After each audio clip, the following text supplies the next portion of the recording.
in Chicago. Tom, good to see you again, man. So good to see you. This is genuinely one of the best performances I've seen in a long time, and I know we have just a little bit of time, so I'm going to jump into it because I have a lot of questions.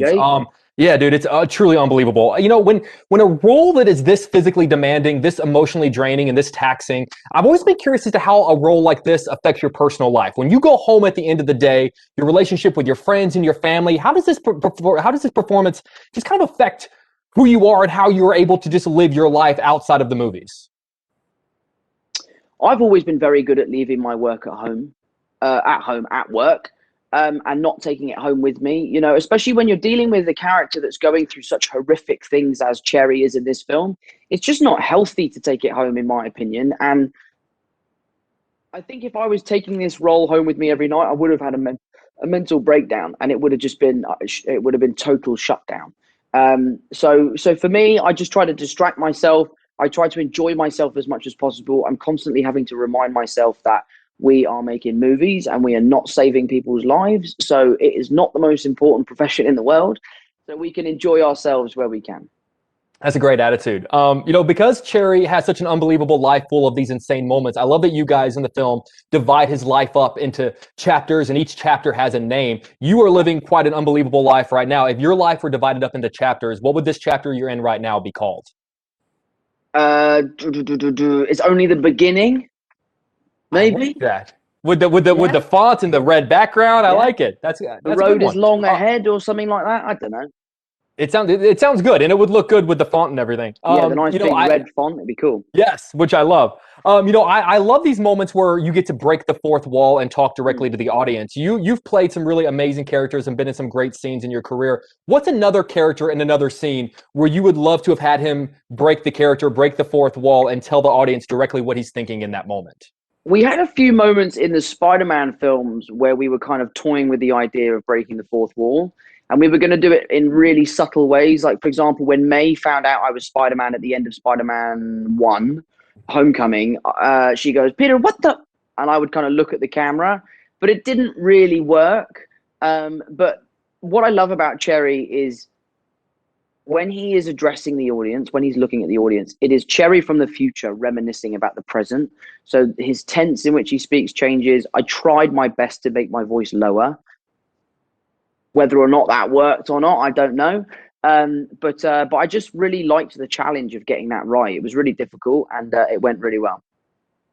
Dude, the movie is absolutely incredible, and your performance is unbelievable. And the last time you and I spoke, we were in London together, and I made the mistake, or maybe the good decision, of asking you about will there be a multiverse one day? And that interview has made that was like two years ago at Far From Home, and people won't let it go. So I'm glad that we had that moment. But dude, it's so good to see you, and hope to see you in person again soon. Brilliant. I'll see you soon, Jake. Thank you. All right. How are you today? So good to see you. I'm doing well. It's great to see you too, Jake. How are you? I'm doing so well. You are so unbelievable in this movie. I have so many questions for you, but seriously, thank you for taking the time, and congratulations on it. You know, I've read a lot of interviews leading up to today where you sort of talk about the difficult scenes to film, and that you were grateful to have an acting partner like Tom be there for you. But I wanted to give you a chance to kind of brag on yourself for a minute. What did you give him as an actor? What did you want to sort of step up and make sure that you were doing yourself to make sure that you were there for him, to support him? Oh man, you want me to talk about myself? I do. I know. No, I think, you know, this is something that we both gave each other, but was space to be completely and totally whatever we needed to be in that moment, whether it was just hurt or sad or confused or unbelievably happy and silly and giddy, to be a partner that he could lean on, and come to if he was feeling confused or just needed a second to breathe. Of course, he's got a wonderful team and his brother with him as well who could do that. But you know, I think it's different when you're with a person who knows exactly what you're feeling, because they're right there feeling it too. I know he certainly was that for me, and I hope to some extent I could be that for him. Well, I could just tell from the scenes that you were. I think you guys were that for each other. This is kind of a big question. I was just wondering if you could kind of walk me through one of the days when you guys had to shoot basically the drug sequences. What sort of space you have to be in mentally when you walk on a set that day? Just practically, like, what do you guys use for the needles? The makeup process looked just unbelievable. I'm just sort of curious as to like what that kind of day is like for you.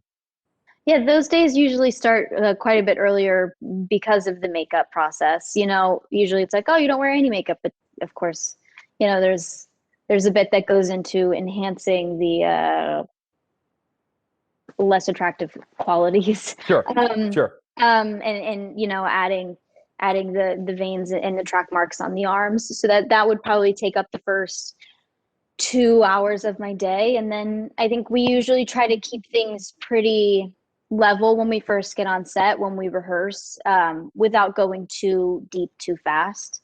And then things are usually pretty light and funny, and there's a lot of goofing around while they're setting up. And then about 20 minutes before we start the scenes, we'd start to calm down and get ourselves into the proper headspace.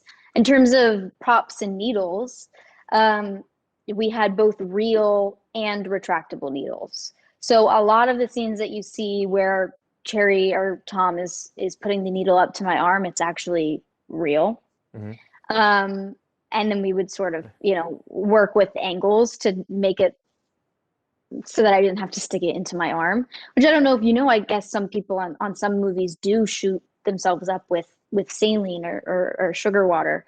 You couldn't pay me enough money to do that. So that was not going to happen. But we were lucky enough to have a great props department that also provided us with the retractable needles. So when we needed to, we could fake it properly and safely. It's unbelievable. And that's what, as we wrap up, I'm just sort of curious, when you do take on a role like this that is physically demanding and emotionally draining and very taxing, I've always been curious as to how that affects your personal life. When you go home at the end of the day, your relationship with your friends, your relationship with your family, how is just your personality affected during the time in which you're making this movie?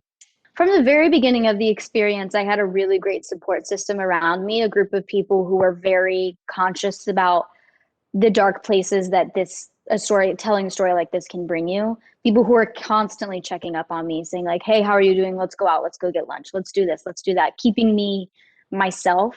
And I found that to be really helpful. But I also think it's important to note the atmosphere that was created on set. You know, the brothers really did create a family environment. That crew is one of my favorite crews that I've worked with because of that reason.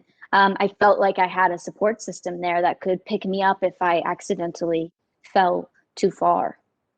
Well, your performance is absolutely just awe-inspiring. And seriously, I beg to be on this junket because the movie is tremendous. So seriously, thank you so much for taking the time to do it. Thank you, Jake. It was really nice talking with you. Nice talking to you. Hopefully next time we chat will be in person. I look forward to that day. Guys, so good to see you. I know you guys know Kevin McCarthy. He's my best friend. We were texting each other after the movie, and I texted him, and my initial review was, dude, they directed the fuck out of that movie. Like, you guys, it's just unbelievable. So seriously, thank you so much for taking the time. You know, I would imagine that as writers and directors and storytellers, you've learned obviously a lot on the Marvel movies that you took to make this movie. I'm curious to, if you had made this movie in a different order, if you had made Cherry before you made Civil War, how different would it have been? What's a skill that you were able to bring from Marvel to Cherry that you wouldn't have had if you had made this movie first? Well, it's interesting. We made our first film, Pieces, in 1994, and it's very similar to Cherry in a lot of ways. Structure, experimentation, stylization. It's really what attracted Soderbergh to us in the first place. So it's a bit of a companion piece, even in its, you know, with having an opening coda that you come back to at the end of it. So they're very similar in that regard. I think the thing that we most gained from the Marvel films is we're big believers in collaboration. We love our crews. We love working with the best people in the business who bring ideas that you don't have to the table and enhance the quality of the work.